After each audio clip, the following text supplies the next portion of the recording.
6 capítulos y leyendo el personaje que yo fui a hacer el casting, Leo al David, que es el personaje protagonista. Yo digo, el personaje más bonito mira este tipo, como está enfermo de VIH y aún así el tipo está luchando por la vida. El mejor casting de mi vida lo hice yo para el personaje bisexual. El peor casting de mi vida fue para el David. Lo hice para el David. Yo estaba súper nervioso, la voz, perdí la voz. No te puedo decir tantas cosas que me pasaron, pero Xiomara vio algo en mí y dijo, no, tú lo vas a hacer, tú verás. Entonces nada, se grabó Popo en el Viento. Durante la novela yo hice varias escenas donde me gané el cariño y el respeto del equipo técnico, porque al principio yo estaba súper verde, nadie lo conocía, muy nervioso, y la gente, porque después me hicieron el cuento, la gente decía, muy rubio, ojo claro y eso, están bancados. Muy buena familia de Migrante Podcast. Hoy en la casa, un amigo, un placer tenerlo aquí, industrialista como yo, de sangre azul, como así se dice. Rodolfo Factas. Papá, bienvenido y gracias por aceptar la invitación de venir. Gracias a ti por la invitación, mi hermano. Siempre... a Migrante Podcast. ¿Qué es de la vida? ¿Quién es Rodolfo Factas? Porque hay muchas personas que nos ven que no son cubanos. Y entonces dicen, ¿y este rubio lindón quién es? Oye, no, Rodolfo Factas es un cubano, amigo, padre, esposo y un soñador con los pies en la tierra. Mira tú, Dios, tremenda. Sí, no, porque a veces que la gente dice, un soñador, el tipo está en el aire. No. Con los pies en la tierra. Un soñador con los pies en la tierra. Yo creo que más o menos esa es la definición. Actor, director. Sí, bueno. Escritor también. Han sido varias etapas. Yo, esto lo he dicho en varias entrevistas de cómo fueron los inicios, ¿no? Yo nací en los 70, finales de los 70, y entonces ya cuando yo era un niño de 4 o 5 años, Arnaldo Tamayo va al Cosmo. Entonces en Cuba, los niños cuando le preguntaban qué querían ser cuando grandes, decían que quería ser o maestro, o médico, o cosmonauta. Porque ya había un cubano. Exacto. Ya había un cubano en el Cosmo, por lo tanto se podía ir al Cosmo. Yo no. Yo me preguntaban a mí de niño y yo decía, no, yo quiero ser payaso. O sea, la actuación en mí siempre fue algo que lo necesité. De ahí nace tu vocación. Sí, de niño. Mi abuelo me enseñó algunos trucos de magia y me hizo un trajecito de payaso. Yo me colaba en los cumpleaños. Entonces era muy gracioso porque la gente decía, ¿y este payasito qué hace aquí? Que era muy gracioso eso.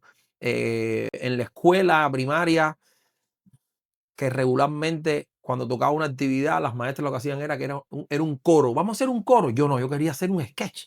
Vamos a hacer algo, vamos a hacer una batalla, si estamos celebrando algo de Maceo, vamos a hacer la escena de Sanjón. ¿Te entiendes? ¿Tú querías actuar? Exacto, la gente no, que es un corito no, vamos a hacer algo. En la primaria estuve en grupos de danza, hice muchos sketches también.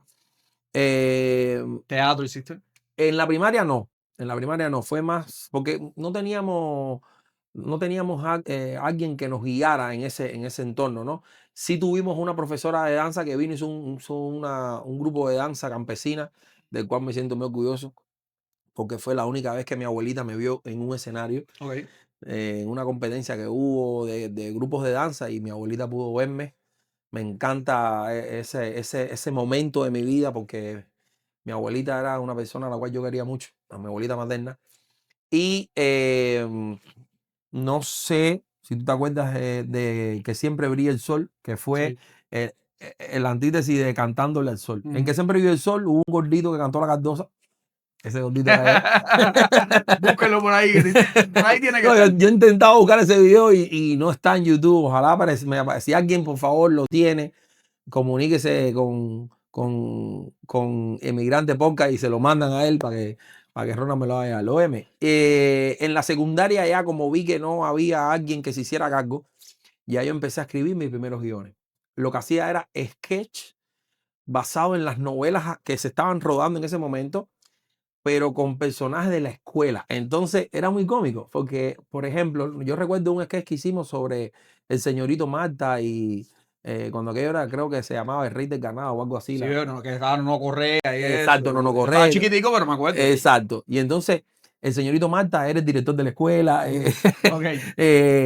Santita, ¿Qué hacía Santita. así con la...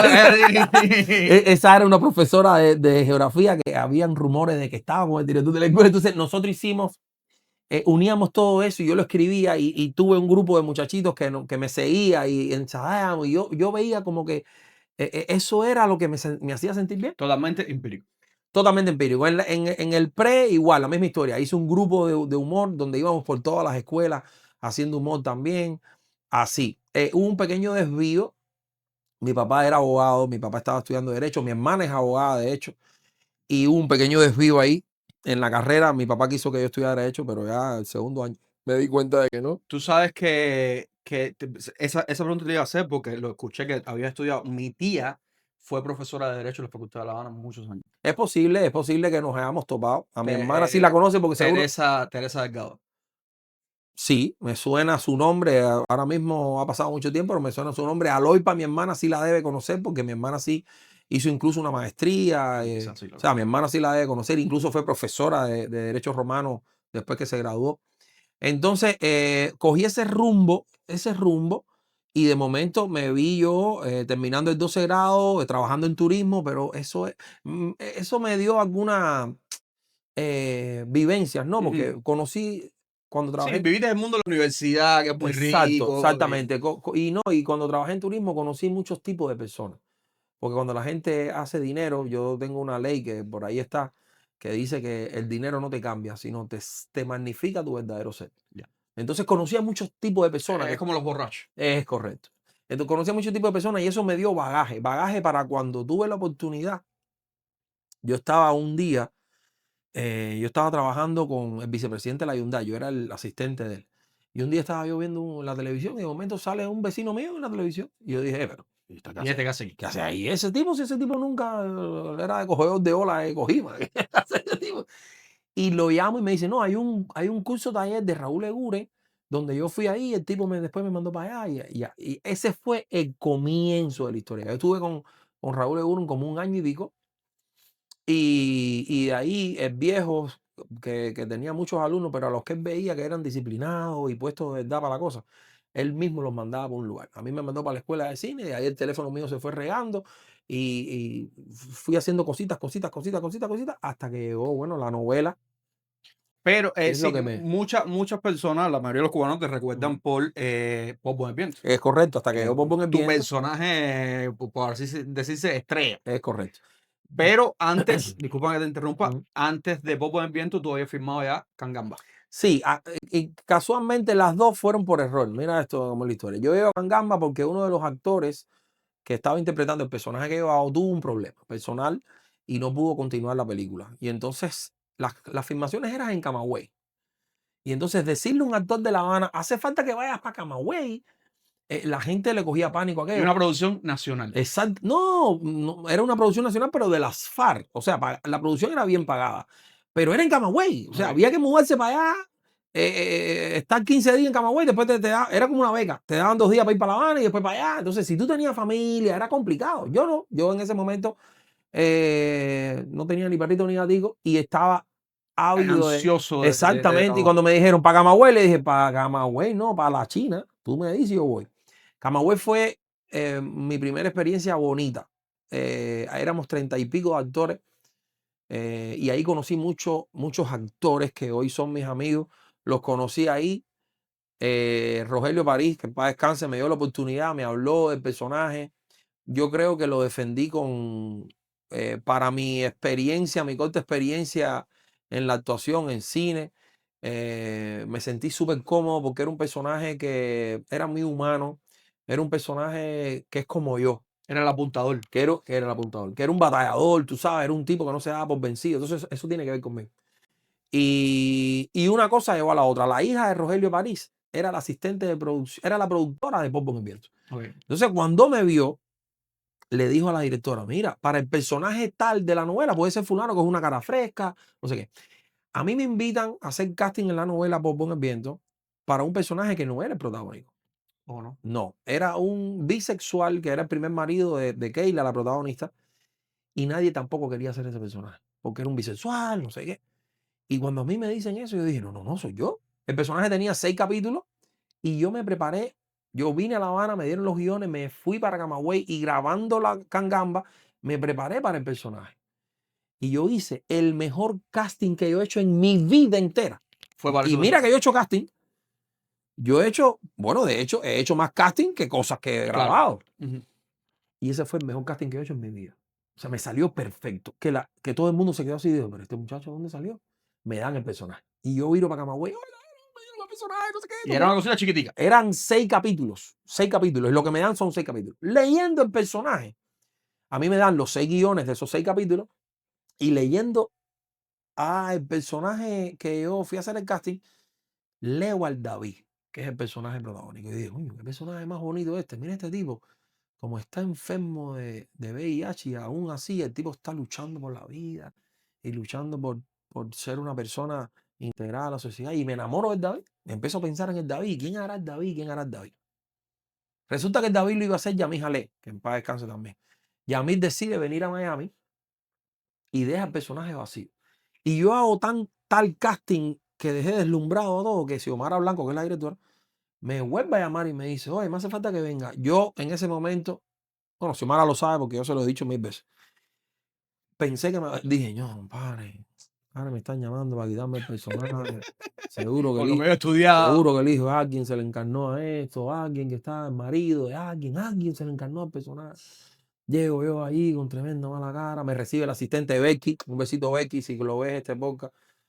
Y Becky yo le digo a Becky, Becky, ¿qué pasó? Me quitaron, ya no voy a hacer. Yo no le dije me quitaron, yo dije, ya no voy a hacer el personaje. Me dice, no, sabía, cosa más grande. No, pero espérate, Xiomara quiere hablar contigo. Yo, no, está bien. ¿Qué pasa? Ok, ¿qué vamos a hacer? Viene Xiomara y me dice, oye, tú hiciste tremendo casting. Digo, sí, Xiomara, pero imagínate, ¿qué vamos a hacer? Alicaído. Sí, yo todo baratado. Sí. Dice, bueno, quiero probarte en el protagonista. Cuando me dice eso, las rodillas Sí. dejaron de funcionar.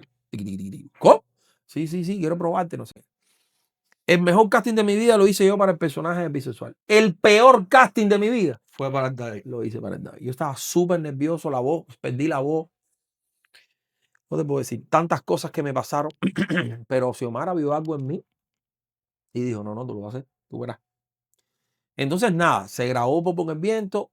Durante la novela, yo hice varias escenas donde me gané el cariño y el respeto del equipo técnico, porque al principio yo estaba súper Novato, verde, nadie lo muy conocía. nervioso, y la gente, porque después me hicieron el cuento, la gente Claro. decía, muy rubio, ojo claro, y eso, tan bancado. No, en algún momento de para hacer esa novela, ¿te inspiraste en Filadelfia? No, nosotros nos metieron, no, Filadelfia, a ver, En el sentido de cambiar tu cuerpo, porque tuviste que bajar de sí, tuve que peso. bajar de peso, pero no fue eso. Realmente nosotros estuvimos un mes yendo al sanatorio de Los Cocos. Oh, wow. Sí, y yo vi cada historias ahí que me cambiaron la vida. Historias de casualidades. O sea, yo vi ahí no solamente historias de cosas que conscientemente la gente hacía, o sea, indisciplinadamente la gente Claro. hacía, sino de casualidades. Bueno, hay una película, no sé si la has visto, creo que es una película. Los friki, Sí, buenísima. ¿qué pasa, Nacho? Buenísima, buenísima, buenísima. Buenísima película, se la recomiendo. Nosotros estuvimos visitando y entrevistando gente con el padecimiento y de ahí yo me alimenté un poquito, tú sabes, pero básicamente mi personaje fue guiado por Xiomara. O sea, yo le agradezco mucho a Xiomara, se lo digo en todas las entrevistas, cada vez que hablo de Popo con Viento, lo digo. Xiomara para mí fue como mi Jesucristo. Yo fui un actor antes de Xiomara Blanco y un Y actor después. después de Xiomara. Porque he escuchado a muchos actores que dicen que hay papeles que los marcan mucho. ¿Cómo te impactó a ti personalmente, David? O sea, ¿cómo fue después que tú terminas el último capítulo? ¿Cómo te sacaste eso de arriba? Ya te digo, fue un personaje que poco a poco se fue metiendo, que incluso durante la grabación me hizo influencia cosas personajes que después yo no dejé que pasara eso, pero yo llevé, yo no, o sea, yo era un actor empírico, estaba empezando y yo me guiaba por los consejos y me guiaba por las intuiciones, ¿no? Lo que yo Ujú. intuía que el personaje debía hacer, yo lo hacía. Y eso también provocó que el personaje se metiera en mí y yo llevara al David a mi casa. Yo recuerdo, hay un día, una anécdota con mi mamá, que yo discutí por una bobería, no me acuerdo por qué discutí con ella, y ella me dijo, oye, estás insoportable en estos días. Y eso fue como un llamado de, Ey, ¿y esto qué cosa es? Yo no soy así. Y era que sin quererlo, tú sabes, yo estaba trayendo el personaje a mi vida, wow, qué miedo. sí, con cosas que yo más nunca he permitido. O sea, yo más nunca he permitido que un personaje se meta en mi vida personal. Pero sí me pasó con David, creo yo, porque yo no tenía el control. O sea, Ya, uno con el tiempo, uno va teniendo el control, va adquiriendo herramientas como actor, va adquiriendo eh, espacios en la mente donde tú puedes acomodar el personaje y salir y entrar, ¿entiendes? Pero en aquel momento yo no tenía nada de eso. Yo me guiaba por mi intuición y yo creo que salió bastante bien. Todavía estamos hablando de una novela que salió en el 2008, estamos en 2008. el 2025, hace 17 años eso, y la gente todavía me recuerda por Poco Ambiente, que yo agradezco mucho todo el apoyo y las cosas que me pasaron después. O sea, Xiomara Blanca el día último de grabación me siente y me dice, ok, tu vida va a cambiar. Ok, así mismo me dijo, tu vida va a cambiar. Y yo, tú sabes, Cuba es otro lugar, no es tanto como aquí de la fama y la Sí. popularidad. Y yo le dije, sí, Xiomara, sí. No, no, no, tu vida va a cambiar y tú a partir de ahora, aunque tú no lo quieras, tú vas a ser un referente para muchas personas. Por lo tanto, tienes que ser disciplinado con tu vida, tienes que ver cómo tú hablas en público, cómo te expresas en público, porque la gente tiene una imagen tuya y eso puede causar a la gente y a ti mismo te puede causar problemas, porque la gente te tiene en un lugar y de momento Claro. que tú desbarates encima. Entonces, óyeme, literal, literal. Yo te puedo contar miles de anécdotas que yo tuve, unas muy Favorable. cómicas, otras muy tristes, otras increíbles. Pero a mí Popo que en Viento me trajo muchas,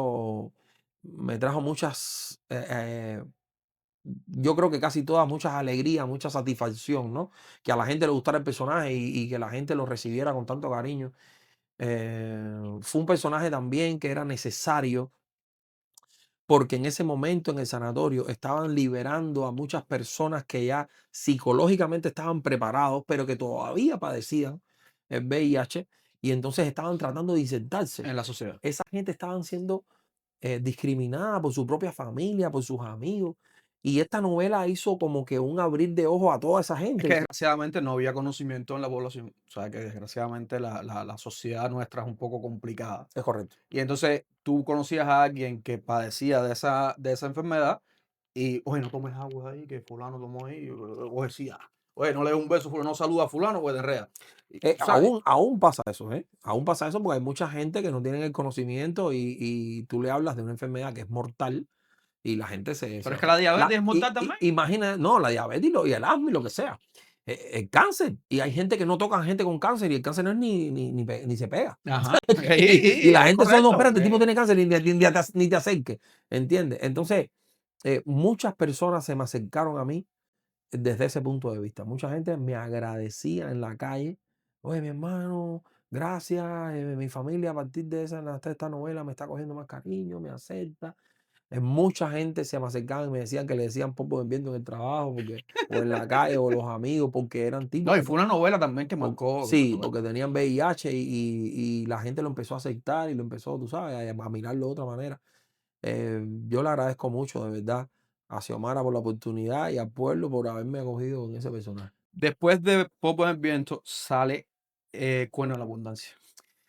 Sí, el 2008 para mí fue El año. una maratón, El una año. maratón. Yo en el 2008 hice de todo. Yo en el 2008 salió la novela, salió Cangamba, salió El Cuerno de la Abundancia, salieron como dos o tres Tras la Huella, hice un programa musical que se llamaba Romper el Coco. O sea, hice muchas cosas. Sí, eras el. Era ¿A quién llamamos? el Aló. patrón, era el ¿A quién patrón de llamamos? prueba, Aló. era el Sí. patrón de prueba, era el patrón de prueba. Yo el 2008 lo veo como mi año dorado. Eh, eh, el cuerno, bueno, el cuerno fue a otra historia. El cuerno fue todo una gozadera, por qué decirte la cosa. Eh, Pichi Joel Eurorría es un tipo tan dulce, tan chévere, Eso tan tenía un team. Eso cubano. era un team, un dream team, esa película. Sí, sí, tan cubano, tan dulce. Taimí, Bárbaro.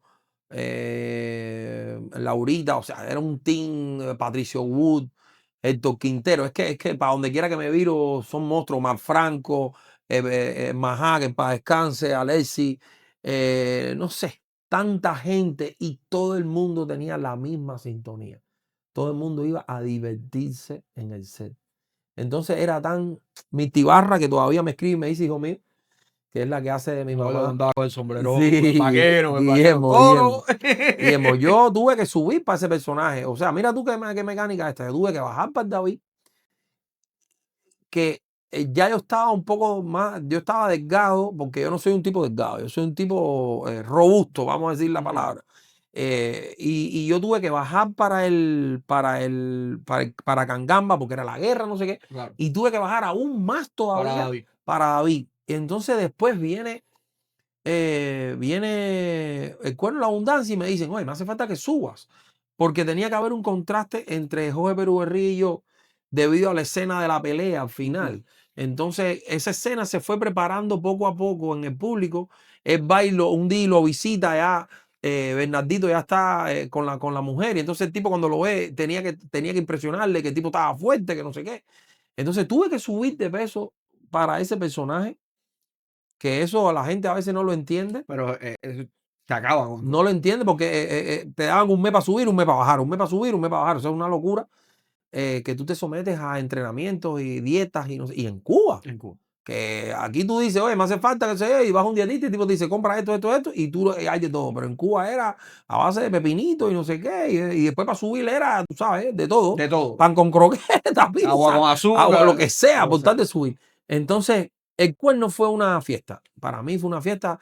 El Cuerno tuvo un casting delicioso. Todos los actores que participamos en el Cuerno, la Paula Lía, No, un Dream Enrique Team, un Dream Molina, o Team, un sea, Dream Team. yo estoy, yo me veía, el menos conocido era yo. Yo me veía ahí de esto de cosas, Vladimir Cruz, o sea, había mucha gente con vasta experiencia y que a mí me escogieron para esa película, que se lo debo a Olivia Batista, que es directora de casting del ICAI.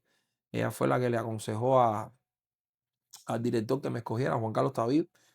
Y Juan Carlos también. Juan Carlos es un tipo extremadamente dulce. La película tenía un argumento, una cosa que voy a decir en cámara, es que tenía un argumento y tenía un guión, pero ese guión cambió una y otra vez porque se encontraban cosas muy graciosas Ya, y lo hacían y lo cambiaban y vamos a hacer esto ahora y no sé qué, porque Juan Carlos es un tipo así, cuando el actor aporta, él deja, ¿sabes? que fluya. Que fluya y entonces por eso fue que la película fue saliendo. Tengo una anécdota muy, Ahí va. muy cómica esa película, que es la escena donde nos vamos, Guillermo y su mamá se van en un almendrón por el agua. Ok, esa escena, la gente me pregunta que si fue hecha en efecto. No, no, no, no. Fue real. Se preparó un almendrón, se le quitó el motor, se vació completo, no tenía nada, no tenía transmisión, no tenía nada. Era solamente la carcasa de eso con las ruedas y se selló la parte donde va el motor y se selló también la parte y se sellaron las puertas, todo se selló, se soldó y se selló y eso hacía que flotara, más unos tanques de 55 galones que se soldaron a los lados, entonces aquello era una patana. Esa escena fue de las últimas escenas que grabamos en la película y se grabó pasando el Peñón del Fraile en una ensenadita que hay ahí, cogiendo como para Santa Cruz del Norte así. Ahí hay una ensenadita donde hay una playita y hay como un espigón y aquí hay un farito con un tubo, con un no sé qué. Ahí pusieron una rondana y tiraron una soga hacia la playa y la otra parte de la soga la tiraron hacia aquí y aquí pusieron un camión. O sea, cuando el camión alaba, el carro entraba Se en el movía. agua. Ajá. Después cogieron y borraron la soga en efecto. Pero la máquina sí entraba en el agua. O sea, no era que... Sí, no era de efecto. Ajá. Entonces llamaban a las 7 de la noche y desde las 4 de la tarde Mirta Ibarra pidió ver el carro flotando. Porque entonces la llevaron a las 4 de la tarde y le enseñaron video. Mira, Mirta, hemos probado. Y dice, no, no, no. Tírenme eso para el agua para yo verlo de verdad. Y entonces tiraban para el agua y lo volvían para atrás. Ya, Mirta. Ay, Dios mío. Ay, Juan Carlos, yo tengo que montarme en eso. Bueno, yo llegué a las 7 y todavía estaban intentando convencer a Mirta. Hasta que ya la convencieron completo. Y en la escena Guillermo se está despidiendo del personaje que hace Taimi Y al final de esa despedida, el personaje de Mirta le dice, vamos, mijo, vamos, y empieza a rezar. Ese rezo no estaba en el guión. Eso fue Ese rezo fue de que verdad. le nació. Mirta rezó. cuando Déjame rezar aquí, pero no va a hacer que tú se jodas aquí. Mirta rezó de verdad, de verdad. Y si la gente se fija en la película, van a ver que cuando el carro está en el agua hay un flashazo. Porque yo llevé una cámara digital y empecé a tirar fotos con flash, porque la cara de Mirta era un poema. Y si se fijan en la película, es un detalle que la gente no se da cuenta. Si se fijan en la película, van a ver un flashazo dentro del carro que está flotando en el agua, porque aquello fue una historia. Pero es que también la película trae una historia real. Yo recuerdo, yo soy de Pinar del Río, San Cristóbal, y yo recuerdo familias que sí se regó la bola, que una herencia de fulano y busca los papeles y dale para aquí, Sí, dale los para allá. Contreras. La gerencia de eso fue real. Sí, eso fue.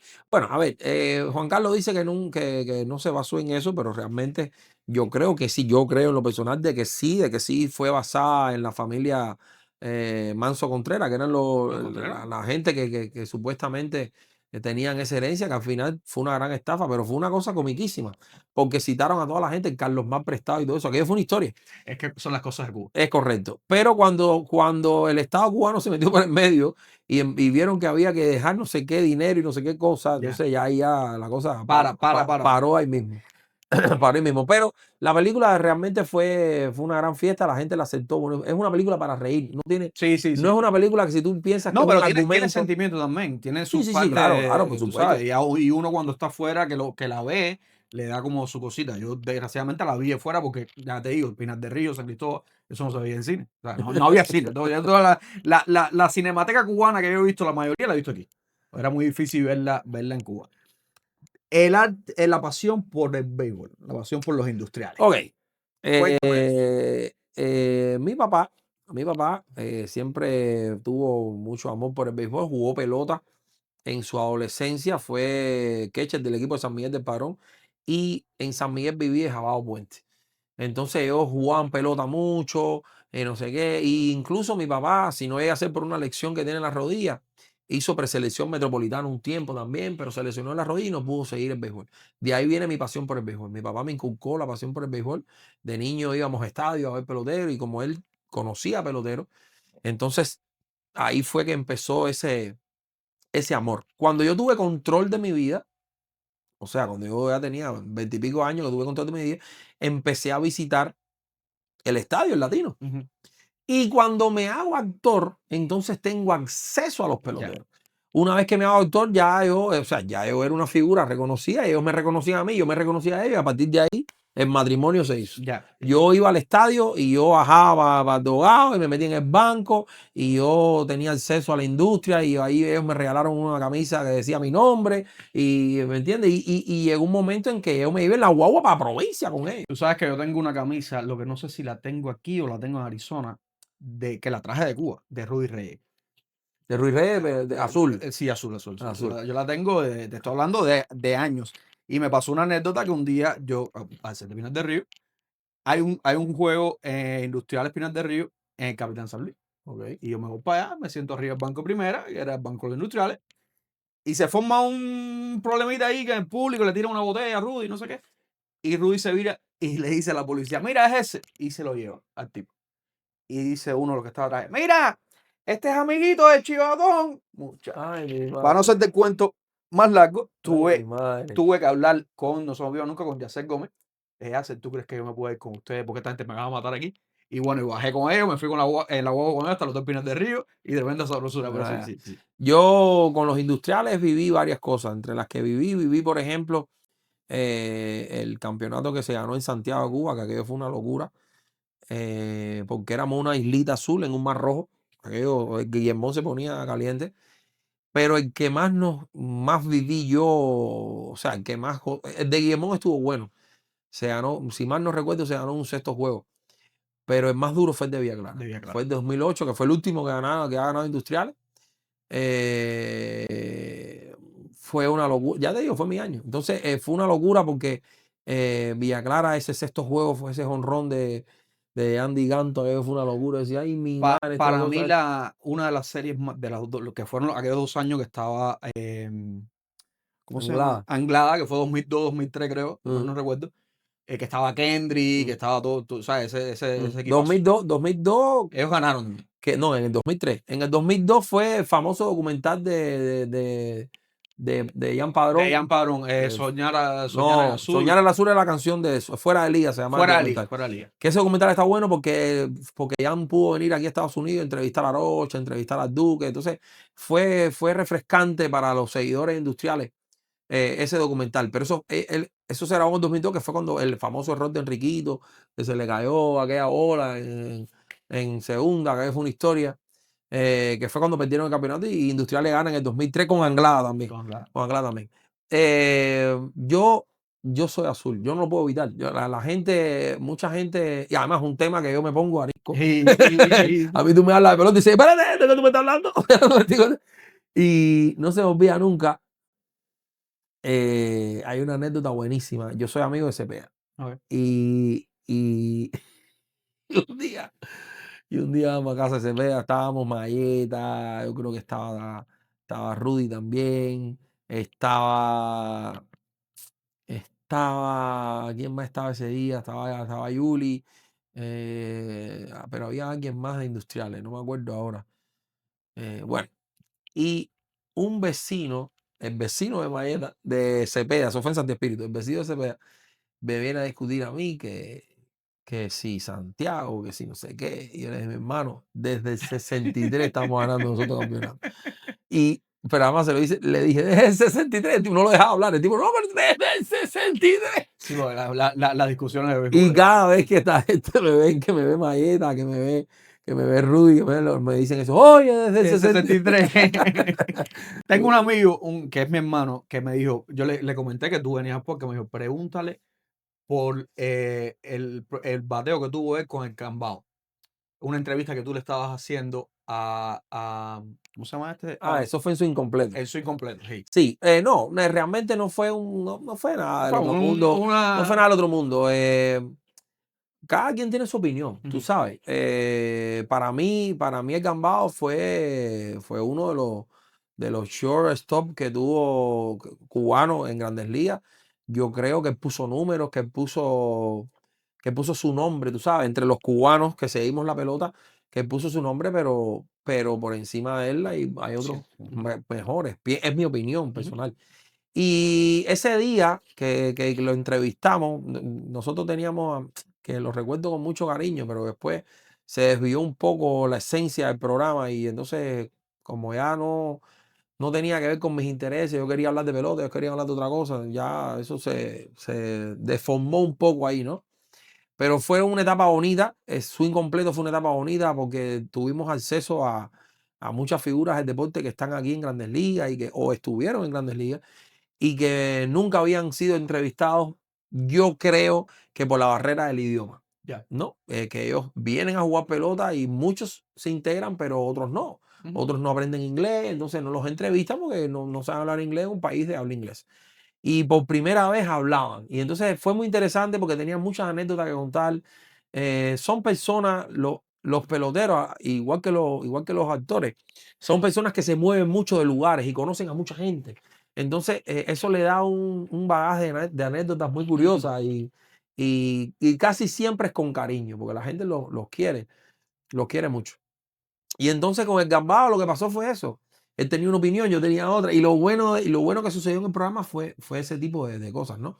Que muchas veces cuando tú tienes un sentimiento de verdad por lo que tú haces, tú tienes una opinión y te aferras a Claro. ella. Entonces uno, igual que a mí, yo se lo he dicho muchas veces a mi esposa, tú te ves de una manera, pero la gente por fuera te ve de otra.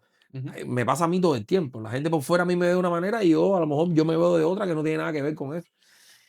A él se ve de una manera y mucha gente lo ve de otra, tú Es sabes. correcto, sí. Rodo, ya para ir cerrando la parte nacional. Yo recuerdo una vez que te vi, eras animador en La Puntilla. Cuéntame de esos años de La Puntilla. Sí, bueno, la animación llega a mi vida antes que la actuación. Yo fui animador primero que actor. Sí, pero cuando yo te conocí, ya tú habías. Sí, ya yo había hecho cosas, Ajá. pero yo en la animación empecé antes. Incluso yo estuve un año en la escuela de animación de turismo en Enatur, que dejé precisamente porque me llamaron para hacer una película y le dije a la directora que si me podía dar una oportunidad de estar 2 meses fuera y después recuperarme, y ellos me dijeron que no, que tenía que volver a primer año. No, yo le dije, no, no, si es así, no.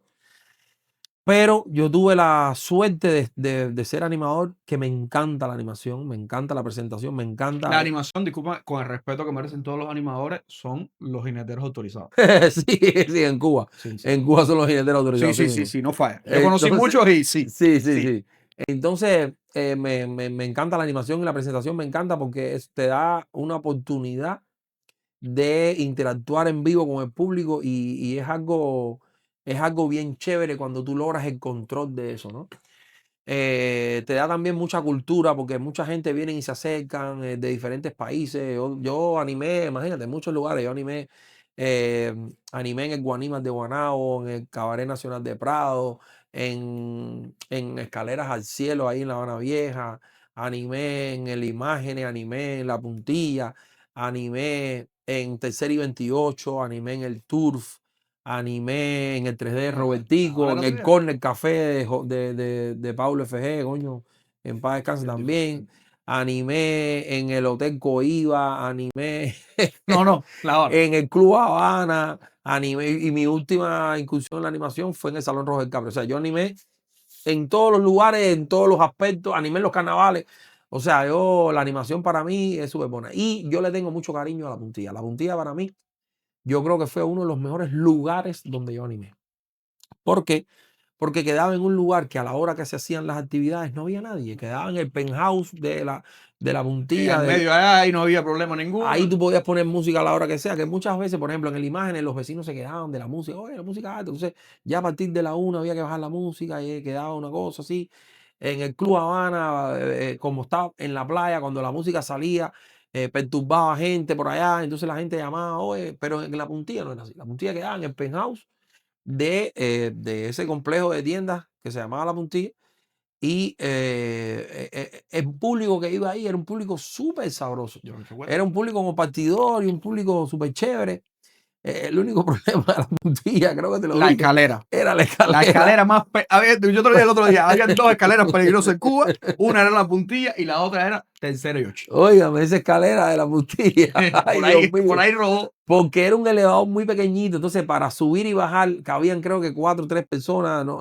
Y la gente ¿cómo se llama esto? Se desesperaba. No, vamos a coger por la escalera. Y para arriba no había problema, pero ya cuando venía para abajo, tú venías con 2 tragos. Entonces, Dios Dos y mío, más. Dos y yo más. vi cada aterrizaje en esa escalera. Qué madre. Pero recuerdo con mucho cariño a La Puntilla, porque era un público muy chévere, muy chévere.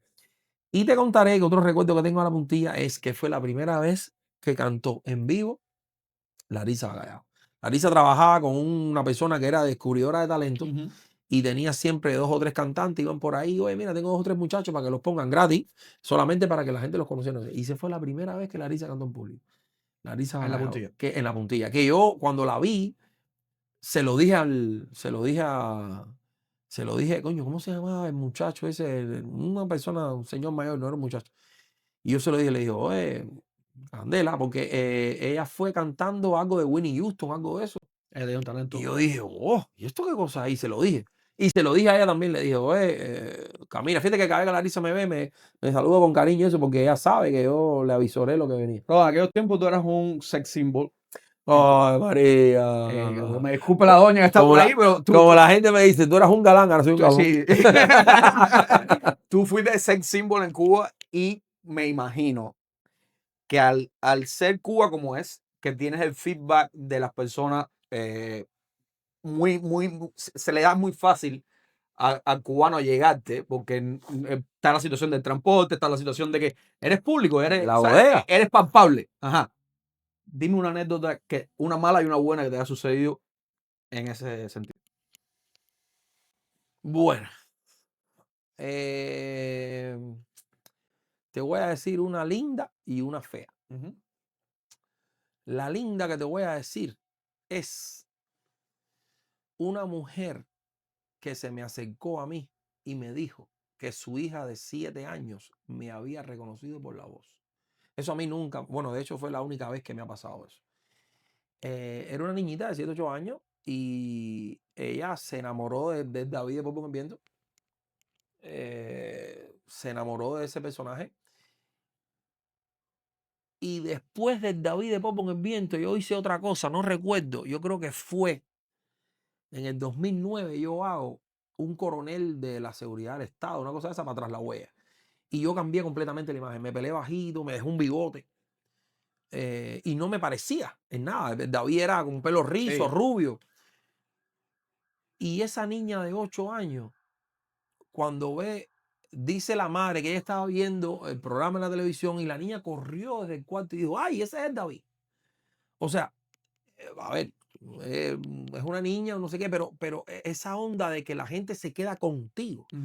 Y entonces la muchacha, la señora me lo dice en la calle. Me dice, ay, mi hija está enamorada. Y yo, cuando me dice mi hija, digo, bueno, ¿qué edad tendrá? Porque la mujer era joven. Digo, señora, pero, ay, sí, y me hace el cuento. Eso es una anécdota bonita, Bonita, la fea. bonita. La fea, la fea fue en unos carnavales. En los carnavales a nosotros nos ponen un transporte que nos recoge muy temprano, pero es un recorrido muy largo porque es una sola guagua para todos los animadores. Ok. Para nosotros. El recorrido empezaba en Alamar y terminaba en La Lisa y después de La Lisa para los carnavales. El recorrido duraba en una aspirina 1 hora y 45 minutos. Todo Entonces, sudado, no, no, todo no, no, no. bonito. Entonces yo decía, no, no, tranquilo, no me recojan, yo voy por mis medios. Y yo iba por mis medios. Yo cogí un taxi, me dejaba en La Habana cogía otro para el Vedado y en el Vedado caminaba hasta ahí, hasta los carnavales. Y para atrás igual. La guagua, vi una guagua también, pero la guagua salía a las 3 de la mañana cuando se Y acababan hacer el todos los mismo recorrido carnavales. de la Y yo llegaba a mi Lisa. casa a las 5. Dije, no, no, no, no. Mi última presentación era a la 1 de la mañana. Yo a la 1 arrancaba y me iba. Vengo caminando yo, salgo yo de la tribuna antiimperialista, que era donde yo presentaba, de la de cosas esas. No, no, te miento. Ese año fue en, ¿cómo se llama esto que está frente a la Zorra y el Cuervo? En la... Eso tiene un nombre, La piragua, ¿no? en la Piragua. Ahí habían puesto habían puesto la tarima en la Piragua. Y, perdón, y yo salgo de ahí, presento mi orquesta. No se olvida nunca, fue ese año el Noro y primera clase. No, una clase. Con ustedes el Noro y primera clase, qué sé yo. Me bajo y le digo al productor, oye, compadre, me voy echando que mañana tengo grabación, no sé qué. Y salgo caminando. Esa calle es O, pero en O se ponían los taxis así. Entonces yo subía por 21 hasta N y en N bajaba para 23, pero esa calle de N es muy oscura, ahí no hay Sí. luz ni no hay nada. Y yo cojo por N por ahí y cuando voy caminando, yo oigo un hombre que me dice, oye, falsa, párate ahí, falsa. Pero dije, bueno, no sé, cuando miro, veo un tipo que me da para arriba con un cuchillo. Con un cuchillo. Sí. Falsa, te voy a rajar como una calabaza. A mí lo que me salva es que el tipo estaba borracho. El tipo estaba Igual, completamente... peso a peso tú lo No, pelabas. no, no, pero que además el tipo estaba completamente, no tenía control. Era, ¡ah, te voy a-! Y todo esto pasa en milésimas de segundo. Cuando yo lo veo, yo digo, este tipo con un cuchillo en la mano. Veo 2 personas más atrás con una mujer gritando, Humberto, deja eso, Humberto. Y entonces agarran a Humberto, una mujer y un hombre, y se llevan a Humberto y se queda otro muchacho que dice ser el hermano de Humberto. Medio en nota, no estaba en nota, no estaba borracho completamente, pero estaba medio borracho. Y en su media borrachera me dice que coño, que Humberto es su hermano y que coño, no vayas a presentar ningún cargo contra Humberto, porque Humberto, compadre, lo que está pasando es por una situación, porque la mujer de Humberto está enamorada de Ahí ti, viene el que día. cada vez que tú sales por la televisión dice que tú estás riquísimo, y ya la mujer de Humberto fue en los carnavales pasados a verte y Humberto le cayó a Ay, palo, le Humberto. cayó a palo en los carnavales, fue. Y esta vez se volvió a escapar la mujer, entonces el tipo parece que dijo, bueno, ya le caía a palo, y si sigue escapando, el que tengo que caerle a A este. Pablo Gatti. Y em, esa fue una, ¿sabes? Es una anécdota que tú dices, coño, mira tú qué cosa más, porque la gente, no sé, me imagino que quizás, eh, No, no, y eso mucha es gente lo, que le caía más de gratis porque sí, ¿sabes? porque la gente hace catarsis con los personajes, tú Sí, sabes, y es correcto. y hace catarsis, yo por ejemplo defiendo mucho a los actores que a mí la gente viene y me dice, coño, qué pesado fulano. Y yo le digo, no es que sean pesados, es que han pasado por anécdotas donde la gente no se da cuenta y a veces eh, se sienten con el derecho de decirte una barbaridad. Tú sabes, si tú vienes a mí y me dices, coño, compadre, tú no eres el actor, me encantó, o no sé qué, o me dices, oye, qué mal tú me caí en la novela, ok, está bien. pero que a mí me han gritado, vaya, acidoso en la calle, por ejemplo, ¿no? Un ejemplo. O tarrú, Es que el o cubano no se mide. exacto, o lo que sea.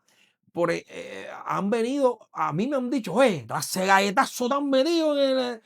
Y yo he dicho, compadre, con tantas cosas que yo he hecho, tú te concentraste solamente en el No, galletazo. y también el actor de telenovelas y de series y esto está más como, no es lo mismo el cine que la Sí, que tú telenovelas. entras en la casa de la gente todos los días. Todos los días. Y se Exacto. piensan que tienen una afinidad contigo, que te Claro, conocen de tú, toda una tú empiezas a vida. ser parte de la Es familia. correcto, es correcto. Entonces, cuando tú le respondes a la gente reclamando tu pedacito de privacidad, en la mayoría de las personas la gente se molesta.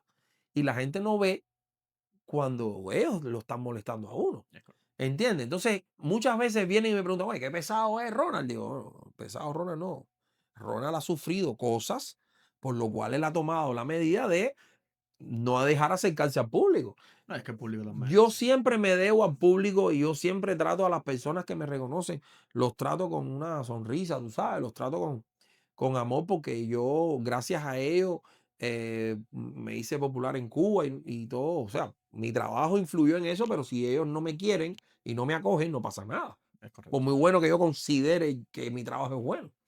Entonces yo siempre, y eso, parte de las cosas me la dijo Xiomara también en aquella conversación que tuvimos, me dijo, tu vida va a cambiar, pero tú te dejas a la gente, tú sabes, no los maltrates, no esto, no lo otro. Trata de mantener una distancia, pero, ¿sabes? Responsable con lo que tú haces, con lo que tú dices en público, porque tú vas a influir en la gente. Y así ha sido toda mi vida. Así ha sido toda mi vida. Yo, por ejemplo, cuando decidí estudiar dirección, mucha gente se me acercaban y no me veían en televisión. Yo estudié dirección como un año y pico en la escuela de la televisión, estudié dirección de televisión, y mucha gente no me veía, me decía, oye, ya no vas a actuar más, porque la gente al no verte, Ya. y eso es una señal de cariño, porque coño, Te extraña. yo te quiero ver en pantalla, ¿qué pasa? No, estoy estudiando dirección, pero no vas a actuar más. Sí, sí, sí, sí, voy a seguir actuando, pero me está gustando la dirección y por eso, pero, y entonces se quedaban ahí, ¿no? Pero no vas a actuar más. Y sí, sí, sí, voy a seguir actuando. Y eso es una señal de que la gente te quiere. Y al público te Ujú. debes, ¿entiendes? Sí, claro, ese es tu trabajo. Exactamente, exactamente. ¿Cuándo llega la decisión y el porqué de mirar? Bueno, ya estaban pasando cosas en Cuba, vicisitudes, carencias. Estaba pasando también que yo llevaba un nivel de vida debido al salario que yo estaba haciendo y esos salarios empezaron a bajar, ¿no? Yo, por ejemplo, trabajaba en discoteca donde me pagaban muy bien, empezaron a pagarme la mitad. Yo hacía actividades privadas para bodas, cumpleaños, 15 qué sé yo, donde yo tenía una tarifa y esa tarifa cada vez Empezó. iba bajando y esas eran señales inequívocas de que algo estaba pasando para mal, ¿no? Yo seguía haciendo televisión, yo seguía con el mismo carisma, pero sin embargo, además no era yo solo, yo empecé a investigar y era todo el Todo el mundo. mundo. Yo dije, algo está pasando aquí. Una cosa que influyó también en ese empezar a decidirme a irme fue que yo hice un programa en la televisión cubana que se llamaba El Correntazo, escrito por mí, dirigido artísticamente por mí. Yo tuve que ver con el diseño de escenografía, tuve que ver con el diseño de vestuario, porque fue con amigos que me ayudaron mucho. Lewy Miguel, gente de la villa que tenían tiendas de ropa, ¿no? Y yo involucré a toda esa cantidad de personas. Yo me hice cargo también parte de la preproducción, donde yo hice las entrevistas personalmente con los invitados que iba a tener. Fui a sus casas, nada de esto subvencionado por la televisión, porque Todo. la televisión no tiene presupuesto. Yo puse presupuesto de mi bolsillo para ir a los lugares, para entrevistar, para coordinar, porque yo tenía 2 invitados por programa. Uno era un músico y una persona célebre, ya fuera un deportista, un artista plástico, un lo que sea, y un músico. Por lo tanto, coordinar los tiempos de esa gente. Oye, mira, vamos a grabar tal día, tú puedes. Y además coordinarlos a ellos. A ti te caería mal si hago la entrevista con Ronald o con Rodolfo. Entonces los tipos, no, con Ronald no, porque no me cae. Vamos a hacer la entrevista. No tienes una mujer, entonces había que buscar una mujer. Ujú. En fin, todo, porque cuando la gente ve un programa, piensa que, ay, qué Qué fácil. No, fácil, la sí. preproducción y la postproducción quizás es más dura que la grabación en sí. Entonces, todo eso lo hice yo. El programa era un programa para entretener. No tenía otro objetivo. Era un programa donde yo le daba cuero a esas figuras y esas figuras se prestaban para eso. Ujú. Yo les daba chucho y tenía invitados, Invitado Sotomayor, Michael Herrera, el pintor, Cola Loca, el Chacal, no sé. Yo invité a mucha gente y grabamos con toda esa gente. Y incluso el programa estuvo hasta en cartelera en el periódico y todo. En Juventud Rebelde salía, tú sabes, los programas esos de la Sí. semana. Y estuvo en cartelera en el Juventud Rebelde. Y el día antes de poner el programa, me llamaron de la televisión y me dijeron que el programa no tenía un mensaje. Entonces yo dije, pero ¿cómo que no tiene un mensaje? Censura.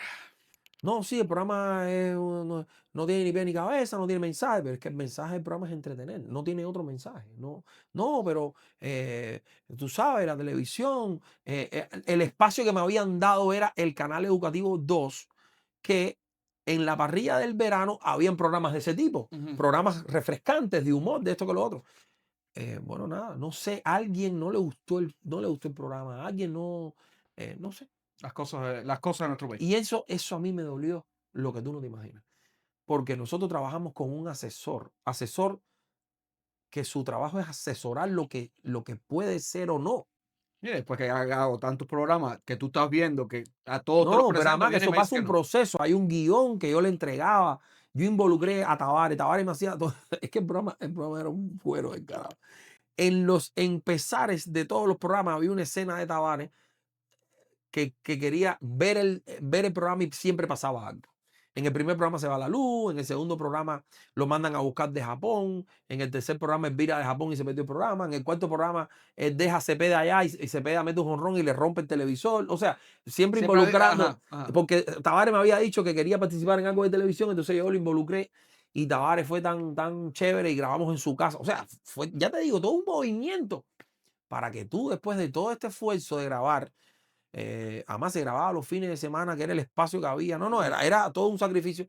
Después de grabar 4 fines de semana, decirme tú a mí que, que, Que no puede. que no se puede sacar ese programa al aire. ¿De qué tú me estás hablando?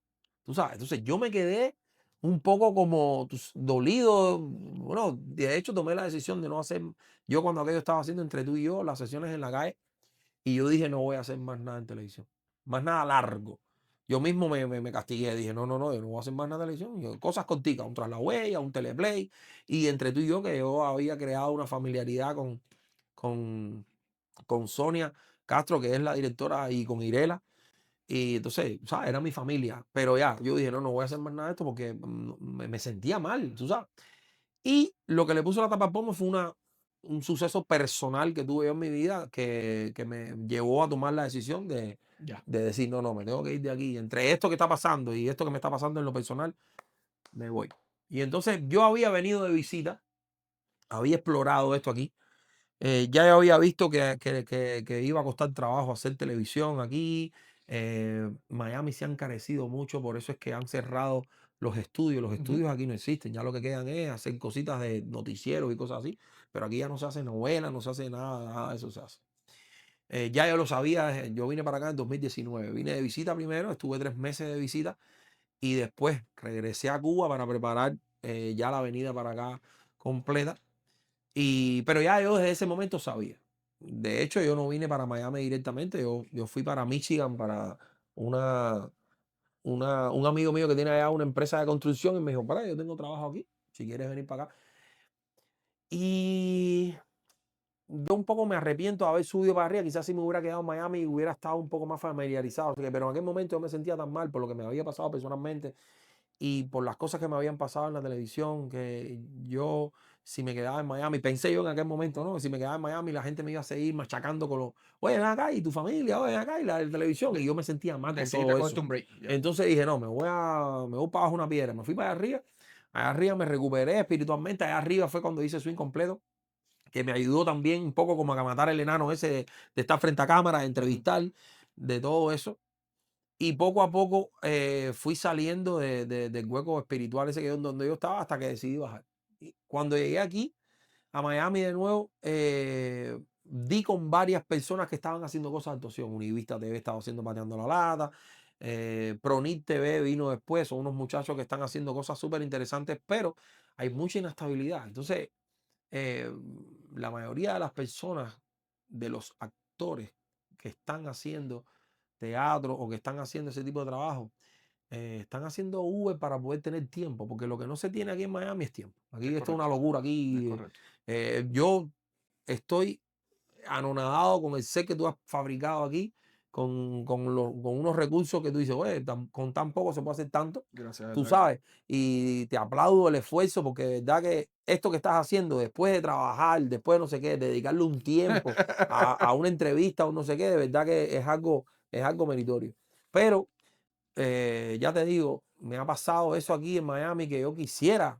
Yo no pierdo la esperanza de que algún día, o sea, quizás no Ana de Armas o William Levy, tú sabes, Ujú. pero a lo mejor pasa algo y vuelvo a yo a retomar la actuación que me encantaría. Mi esposo y yo tenemos una idea de un podcast que ahora voy a copiarte aquí. Eso te iba a preguntar, ¿por qué no un podcast? Sí, sí, tenemos una idea.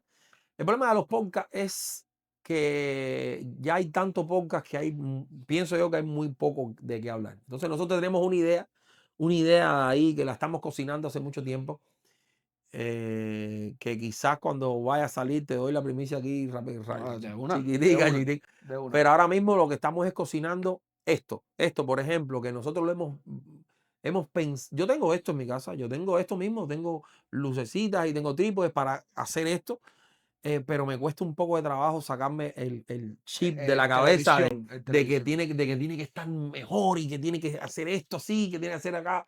Tengo que sacarme ese chip para empezar a hacer esto. No, tuviste que reinventarte al llegar a Estados Unidos.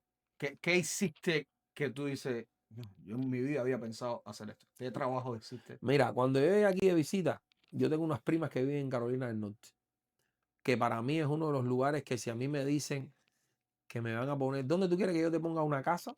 Yo dijera Carolina del Norte. Es un lugar muy bonito, Ujú. perdón, es un lugar muy bonito.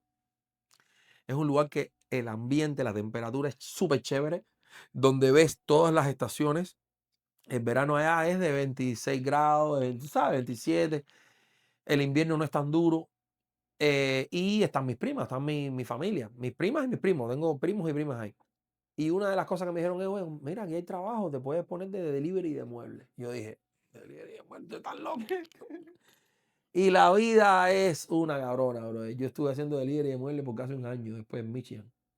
Cuando yo fui para Michigan, empezamos en la empresa del amigo, era construcción y era jardinería. Poner cerca, lo que fuera. Poner piso. Yo me especialicé en poner este piso que tienes aquí en tu casa. Esto es piso laminado. Ahora mismo te desarmo todo esto y te lo vuelvo a armar al revés. Porque aprendí a poner este piso. Jardinería, a podar, a cambiar postes, Cosas que en tu No, vida en mi había vida hecho. he cogido nada de eso en mi mano. Después hice delivery de muebles. Yo igual, yo soy fanático a los muebles IKEA porque yo cojo un mueble IKEA y te lo armo en 3 minutos. El De otro verdad que día, eres un tigre, porque yo a Ikea no voy por eso mismo. no, no, no, a mí me encanta, me encanta. El otro día hubo una mudanza de un amigo que tenía unos reclinables con power, no sé qué, y me dijo, ¿cómo muevo esto? Y yo le tranquilo, hice así, chuchu, oye, ¿cómo tú sabes eso? Y yo, es que yo viví de esto. Hice delivery, vendí muebles después fui manager de una tienda de retorno de Amazon. O sea, yo hice varias cosas, vendí seguros, vendí, no sé, energía renovable, qué sé yo, hasta que vine aquí a vender carros. Em, Estoy en la venta de autos y me he mantenido ahí porque la venta de autos, yo soy un tipo que me encanta ayudar. Si ahora mismo tú me pides ayuda en cualquier cosa, yo te digo sí y te doy una idea y me pongo en función tuya y no sé qué. A mí me encanta ayudar a la gente. Pienso que si todo el mundo ayudara un poquito al de al lado, estuviéramos extremadamente mucho mejor. Desgraciadamente, estamos en una sociedad, y no hablo solamente de Estados No, Unidos, el hablo mundo entero. del mundo entero. Estamos ahora mismo, no vamos a hablar de sociedad, sino de unos tiempos. Estamos en una era donde la gente para ayudar les cuesta tanto trabajo. Cuando una ayuda no tiene que ser monetaria, puede ser un consejo, puede ser una mano que te ayuda a cargar un bolso, puede ser una mirada, puede ser una sonrisa, puede ser cualquier cosa. Y a mí me encanta ayudar. Entonces, en este lugar donde estoy, tengo la posibilidad de ayudar a las personas. Un carro más que un lujo es una necesidad en Es este país. correcto. Y yo, bueno, tú fuiste víctima de nuestra ayuda. Si necesitan ayuda, un buen carro, un buen negocio, porque es al punto, digamos, un buen negocio donde no van a salir ardiendo, vayan a Honda Brickell, pregunten por el Rodo, ahí va a estar él, su esposa, los actores, ahí le ponen alfombra roja, forman la película, te tira la foto con el artista, Honda Brickell. Así mismo. Entonces, este lugar me da la posibilidad de ayudar a las personas, ahorita estábamos hablando de eso, en Cuba no existe esto del crédito, de la finanza, de No hay cultura financiamiento, financiera. no hay cultura financiera ninguna y me da un pedacito de tiempo de la gente de intentar explicarle. Si usted viene con nosotros los artistas, entonces el lema de nosotros es compre con los artistas.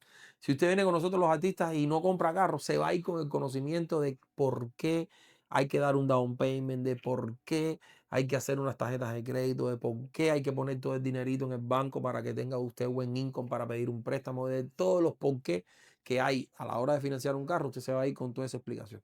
Y a mí me encanta eso, me encanta que la gente aprenda, me encanta que la gente se vaya con la transparencia que debe ser un negocio, tú sabes. Porque como quiera que sea, es un contrato. Un contrato, claro. Entonces, estoy en ese lugar por eso mismo, porque me permite ayudar a las personas.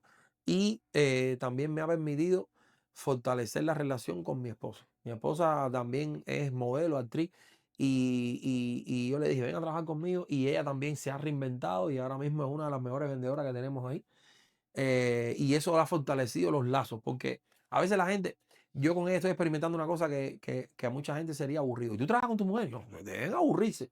Para nada. Nosotros hemos formado un team ahí, nos ayudamos, y tú sabes, y hemos creado una dinámica y una energía donde todo el mundo se contagia con eso. Entonces, yo me siento bien en ese lugar, ayudando. Se hace un dinero decente también. ¿Piensas seguir un tiempito más ahí? Chico, sí, no, si es por mí, yo quisiera estar ahí toda mi vida. A no ser que ya te digo, aparezca esta oportunidad. Lo único que me pueda mover de mí ahí un poco es que cree una empresa propia. Es lo único que me va a mover de ahí. O una oportunidad en la actuación donde después de eso pueda seguir mi carrera como actor. Claro. Pero si no pasan una de esas dos cosas, yo creo que voy a estar ahí hasta La que... actuación siempre va a tener la primera llamada. Si te llaman, voy. Sí, yo de hecho he hablado con mi esposa muchas veces que yo tengo una general también y es que, que uno debe estar donde pasen las cosas. Yo creo que Miami no es un lugar para la actuación y me da mucha tristeza decirlo, pero aquí el movimiento actoral, si no ponemos en función personas que tengan mucho dinero, si no se pone en función de crear un espacio para los actores, no va a pasar nada. Y hay mucho talento. Sí, sí, no va a pasar Muchísimo nada. Y no talento. solamente actores. Y no, directores. Aquí hay de todo, aquí hay de todo. Tenemos un Lilo Vilaplana que lo No, que no, hace no, es aquí hay de todo, aquí hay maravilla, de todo, aquí tú hay de todo, sabes. aquí hay de todo. Aquí hay directores, actores, hay productores, hay cámaras, muchísimas cámaras. Otra cosa que está pasando son las redes sociales. Ya el celular vino a sustituir el No, no, es que televisor. tienes aquí mismo, yo que nunca estudié, que no fui periodista, que no fui cineasta, nada, monté un tinglado y aquí gracias que viniste y te tengo a ti y estamos hablando y mañana esto lo ven cualquier cantidad de personas Es en muy mundo correcto, entero es muy correcto. y entonces no hay una producción detrás súper cara, no hay No, no. un set, no sé qué. Entonces, esto lo que ha provocado es que la gente un poco como que se reinvente. ¿No? Se reinvente para crear, para las personas que venimos de televisión, de cine, nos cuesta un poco de trabajo reinventarnos para esa pantallita tan pequeñita. Pero ya te digo, yo no cejo en mi objetivo de que en algún momento yo vuelva a hacer cosas de actuación. De hecho, nosotros nos creamos una página para hacer cosas como pareja, cosas cómicas, intentando, y parte del podcast también va a ser eso, va a ser un poco Ujú. involucrar la actuación en eso. Vamos a ver, si Dios quiere y le ponemos un poquitico de empeño, lo que nos está faltando ahora mismo es tiempo. Que es el Porque más el difícil. dealer te consume mucho tiempo. Normalmente un proceso de venta de un carro, cuando ya tú estás decidido lo que quieres y cuando todo está bien definido, dura 2, 3 horas. Ya. Y está todo Sí, es bien. con todos los Tienes el periquitos. crédito bien, tienes down Ajá. payment, sabes el carro que quieres, pero normalmente todo el proceso, llenar los papeles, definir, ver el carro, ponerlo a fregar, ir a finanzas, que te aprueben el negocio. Ese proceso dura 2, 3 horas. No hay un proceso que dure 45 minutos. Así Ya. que ya saben, si necesitan cambiar el carro, comprar uno nuevo, un buen negocio de corazón, un negocio claro, no como otros lugares, vayan a ver a Rodo, vayan a ver a los artistas. 786-956-8190. Ya tú tienes tu carrito, con nosotros sales manejando. Y si sales manejando y no tienes donde parquear el carro, llámame a mí. para que te venda tu casita. Así mismo, así mismo. El robo te vende el carro, yo te vendo la casa. Aquí está tinglado está aquí. ¿Entiendes? Yo te la vendo con el fiches incluido, con todo, para que no pases trabajo. Llama a Rojas Delgado, 623-332-7331. Así mismo. Si quieres vender, comprar o rentar. Así mismo, así mismo, Te pongo ahí también la... así mismo, la cuña. Rodo, consejo que le puedas dar a las nuevas generaciones. Bueno, a las nuevas generaciones, imagínate tú. Ok. Si van a estar en el teléfono, busquen conocimiento, que también lo hay. Busquen una manera de superarse a sí mismos. No se dejen arrastrar. El jefe de nosotros, José Fernández, dice que en las redes sociales hay dos personas, la gente que vende y la gente que compra. No sea comprador, sea vendedor. Utilice las redes sociales para aprender. También a veces hay que entretenerse, pero nos pasamos mucho tiempo en las redes sociales entretenidos, dentro de los cuales a veces me incluyo yo, porque yo también me dejo arrastrar, empiezo a buscar ideas para hacer cosas y me dejo arrastrar y me meto 1 hora en las redes sociales. Otro consejo es ayuden, caballeros, ayuden personas que tengan la posibilidad única de ayudar a otra persona. Háganlo, háganlo sin esperar nada a cambio. La vida se los va a agradecer. Somos energía y cuando usted pone la energía en función de ayudar a una persona, la retribución energética es increíble. Se los digo yo que he pasado por varias etapas donde he ayudado y ha virado para atrás muchísimas bendiciones. Con respecto a los logros personales, yo quizás no sea el mejor ejemplo para decir que si usted está a tiempo de luchar por lo que piensa y por lo que quiere, hágalo. No se deje arrastrar por el dinero, no se deje arrastrar por lo que pueda aconsejarle cualquiera que lo esté alejando de sus sueños, de sus cosas. Yo tuve la oportunidad de luchar por mis sueños y lo logré. Aquí estoy, yo creo que estoy en un stand-by. Pero seguimos luchando. En un stand-by, pero no cejo en la posibilidad de que vuelva a actuar o a dirigir. Me encanta la dirección también. Eh, yo creo que eso es básicamente los consejos que le pudiera dar a una persona si me piden ayuda, ¿no? Si me dicen, oye, dame un consejo, le digo eso. No se entretengan tanto con las redes sociales, utilícenlas para aprender. Busquen documentales, busquen cosas para aprender. Segundo, ayude a la persona que tenga al lado, a una persona que se encuentre en la calle que lo necesite, a alguien que venga a pedirle ayuda también, intenta ayudarlo porque esa persona ya no está buscando ayuda, por lo tanto, dele una mano amiga. Y lo otro es, persiga su sueño, que cuando usted le pone energía, corazón y vida a un sueño, créame que el universo conspira y se le da. Familia, esto ha sido Emigrante Podcast. Gracias, mi hermano, de No, verdad, de gracias a ti por la corazón, invitación. gracias. Es como un fanático aquí entrevistando a la figura. Familia, ya saben, tienen dónde comprar su carro. Van a ver a Rodo, van a ver a su esposa. Compre con los artistas en Honda Bricker. Y si quiere una casita, o si quiere vender, o si quiere rentarse, todavía no está en tiempo de comprar, llámeme a mí o escríbeme por aquí, Emigrante Podcast. Ya ustedes saben, síganos en todas nuestras redes sociales, Emigrante Podcast, compartan y rieguen la voz que la 4ª temporada viene on fire. Esto es Emigrante Podcast. Bye. Sueños y retos en 1000 direcciones. Escucha.